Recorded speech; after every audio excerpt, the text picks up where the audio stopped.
ಸನ್ಮಾನ್ಯ ಅಧ್ಯಕ್ಷರೇ, ಬಿಲ್ಲು ಸಾರ್ವಜನಿಕರ ಆಸ್ತಿಯನ್ನು ರಕ್ಷಣೆ ಮಾಡುವಂಥ ದೃಷ್ಟಿ ಇರೋದ್ರಿಂದ ನಮ್ಮದೇನು ಅದಕ್ಕೆ ತಕರಾರೇನಿಲ್ಲ. ಆದರೆ ಕೆಲವು ಸಲಹೆಗಳನ್ನು ಕೊಡೋಕ್ಕೆ ಇಷ್ಟಪಡ್ತೀನಿ. ಪ್ರಮುಖವಾಗಿ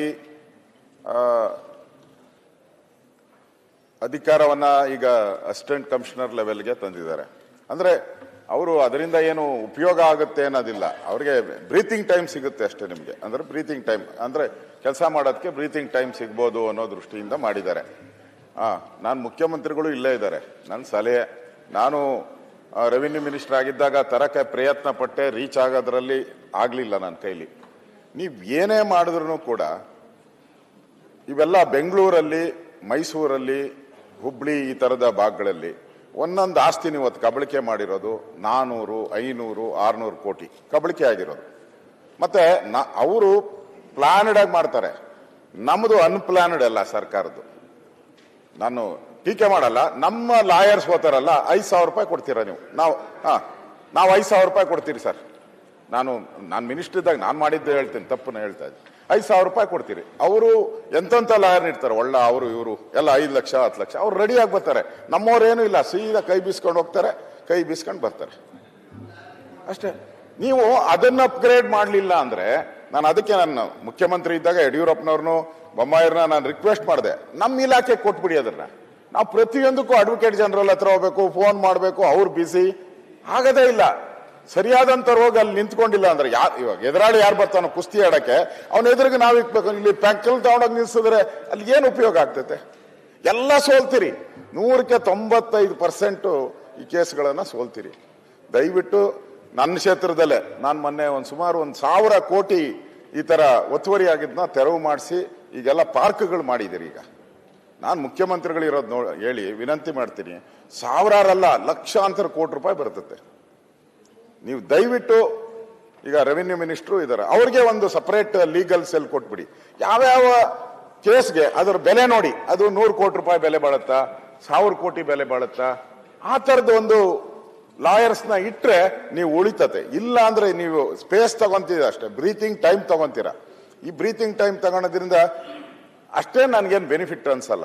ಅದಕ್ಕೋಸ್ಕರ ಇಲ್ಲಿ ಮುಖ್ಯಮಂತ್ರಿಗಳೇ ಇರೋದ್ರಿಂದ ಒಂದು ದಯವಿಟ್ಟು ಅದನ್ನ ಈ ಲೀಗಲ್ ಸೆಲ್ಲಿಂದ ಕಂದಾಯ ಇಲಾಖೆಗೆ ಒಂದು ಲೀಗಲ್ ಸೆಲ್ ಮಾಡಿ. ಯಾಕಂದ್ರೆ ಇಲ್ಲೇ ಸಾವಿರಾರು ಕೋಟಿ ಆಸ್ತಿ ಉಳಿದಿರುವಂಥದ್ದು, ಇದನ್ನ ಉಳಿಸ್ಕೊಬೇಕು. ಕೆರೆಗಳನ್ನ ಉಳಿಸ್ಬೇಕಾದ್ರೆ ಇದನ್ನ ಮಾಡಿದ್ರೆ ಒಳ್ಳೇದು. ನಾನು ಬಿಲ್ಲನ್ನ ಸ್ವಾಗತ ಮಾಡ್ತಾ ಇದ್ದೀನಿ. ಈ ಬಿಲ್ಲು ಒಳ್ಳೇದಿದೆ. ಇನ್ನಷ್ಟು ಗಟ್ಟಿ ಮಾಡೋವಂಥದ್ದಕ್ಕೆ ಮುಖ್ಯಮಂತ್ರಿಗಳು ಅದ್ರ ಬಗ್ಗೆ ಏನಾನ ಯೋಚನೆ ಮಾಡಿ ಹೇಳಿದ್ರೆ ಒಳ್ಳೇದು ಅಂತ ನಾನು ಪರ್ಯಾಲೋಚನಾ ಪ್ರಸ್ತಾವ. ಅಧ್ಯಕ್ಷರೇ,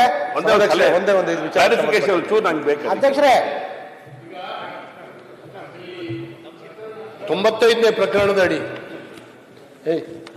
ತಾವು ಹೇಳ್ತಾ ಇದ್ದೀರಿ ಇಂಡಸ್ಟ್ರಿಯಲ್ ಝೋನ್ ನಲ್ಲಿ ಮಾತ್ರ 2 ಎಕರೆವರೆಗೆ ಎಕ್ಸಂಪ್ಷನ್ ಅಂತ ಹೇಳಿ ಕೊಟ್ಟಿದ್ದೀರಿ ಅಂತ. ಈಗ ನನ್ನ ಹತ್ರ 2 ಎಕರೆ ಇದೆ, ನಾನು ಇಂಡಸ್ಟ್ರಿ ಮಾಡಬೇಕು, ಅದಕ್ಕೂ ಕೊಡಿ ಎಕ್ಸಂಪ್ಷನ್. ಇಂಡಸ್ಟ್ರಿಯಲ್ ಝೋನ್ ನಲ್ಲಿ ಏನು ಈಗ ಅಲ್ಲೇಷನ್ ಮಾಡಲಿಕ್ಕೆ, ಈ ಕನ್ವರ್ಷನ್ ಮಾಡಲಿಕ್ಕೆ ವಿಚಿತ್ರವಾಗಿರ್ತಕ್ಕಂಥ ಹಿಂಸೆ ಪಡಬೇಕಾಗಿದೆ. ನಮ್ಮ ರೆವಿನ್ಯೂ ಇಲಾಖೆ, PWD, ನ್ಯಾಷನಲ್ ಹೈವೇ ಎಲ್ಲರ ಹತ್ರ ಸುತ್ಕೊಂಡು ಬರಬೇಕಾಗಿದೆ.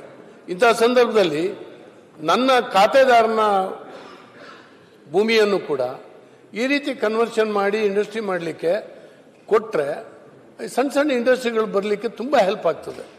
ನೀವು ಝೋನ್ನಲ್ಲಿ ಮಾತ್ರ ಅಂತ ಹೇಳಿದ್ರೆ ಸರಿ ಇರ್ಬೋದು ನಿಮ್ದು. ಅದ್ರ ಬಗ್ಗೆ ಒಂದು ಕ್ಲಾರಿಫಿಕೇಶನ್ ಕೊಡ್ಬೇಕೇನಾದ್ರು ಮಾಡ್ಬೋದೇ ಅಂತ. ಎಲ್ಲೆಲ್ಲಿ ನಾವು ಈಗಾಗಲೇ ಇಂಡಸ್ಟ್ರಿಯಲ್ ಏರಿಯಾಗಳು ಅಂತ ನಾವು ಮಾಡಿದ್ದೇವೆ. ಉದಾಹರಣೆಗೆ ಶಿವಮೊಗ್ಗದ ನಾನು ಹೇಳ್ತೇನೆ, ಅಲ್ಲಿಗೆ ಇಂಡಸ್ಟ್ರಿಯಲ್ ಏರಿಯಾಕ್ಕೆ ಯಾವುದೇ ಸಬ್ ರಿಜಿಸ್ಟ್ರಾರ್ ವ್ಯಾಲ್ಯೂಯೇಷನ್ ಫಿಕ್ಸ್ ಮಾಡಿಲ್ಲ ನಾವಿನ್ನು. ಅದೊಂದು ಪ್ರಾಬ್ಲಮ್ ಇದೆ ಸರ್. ಅದಕ್ಕೇನಾದ್ರು ಒಂದು ಪರಿಹಾರ ಹುಡ್ಕೊಳ್ಳೋಂಥ ಕೆಲಸ ಮಾಡಿದ್ರೆ ನಿಜವಾಗ್ಲೂ ಒಳ್ಳೆ ಒಂದು ಇದಾಗುತ್ತೆ. ಇಲ್ದಿದ್ರೆ ಏನಾಗ್ತಿದೆ, KSSIDC ನಮಗೆ ಹ್ಯಾಂಡ್ ಓವರ್ ಮಾಡ್ತಾರೆ ಅಂತ ಇಟ್ಕೊಳ್ಳಿ. ನಮಗೆ ಹ್ಯಾಂಡ್ ಓವರ್ ಮಾಡುವಂಥ ಸಂದರ್ಭದೊಳಗಡೆ ಅಲ್ಲೊಂದಷ್ಟು ಅದೊಂದು ಏನಾದ್ರು ಫಿಕ್ಸ್ ಮಾಡಬೇಕು ಅಂತ ಹೇಳಿ ಸಬ್ ರಿಜಿಸ್ಟ್ರಾರ್ ವ್ಯಾಲ್ಯೂಯೇಷನ್ ಅದಕ್ಕಿರಲ್ಲ, ಮಾರ್ಕೆಟ್ ವ್ಯಾಲ್ಯೂಯೇಷನ್ ಫಿಕ್ಸ್ ಮಾಡೋಕ್ಕೆ ಹೇಳ್ಬಿಡ್ತಾರೆ ನಮಗೆ. ಸೊ ಅದಕ್ಕೆ ಪೂರ್ವಕವಾಗಿ ಒಂದಷ್ಟು ಇದರೊಳಗಡೆ ಮಾಡುವಂಥದ್ದು ಬಹಳ ಅಗತ್ಯತೆ ಇದೆ. ಅದನ್ನು ಜೋಡಿಸ್ಕೊಂಡು ಸರಳೀಕೃತ ಮಾಡಿದ್ರೆ ಒಳ್ಳೇದಾಗುತ್ತೆ.